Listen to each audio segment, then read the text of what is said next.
Welcome to the Salmon Runs YouTube. Enjoy the video.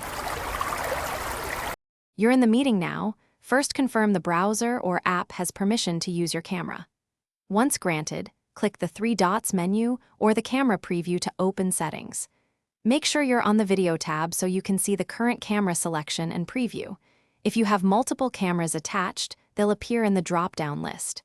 This immediate step sets up the switch so you don't interrupt your meeting flow. Once in the video settings, click the camera drop-down and scan available devices, built-in, USB webcams, or virtual cameras like OBS. Select one and watch the preview pane to verify framing and exposure. This visual check prevents awkward switching mid-call. If the option exists, change resolution for better quality or pick a background effect to hide clutter. Make sure the chosen camera. After selecting the camera and confirming the preview, close settings to apply changes.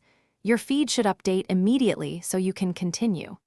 If the camera won't switch, try unplugging and replugging the device, restarting the browser, or selecting a different listed camera.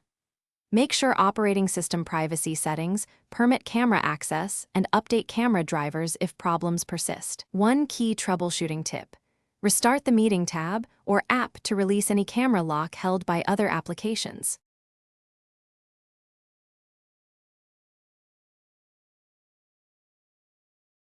Thanks for watching. Consider subscribing if we helped you.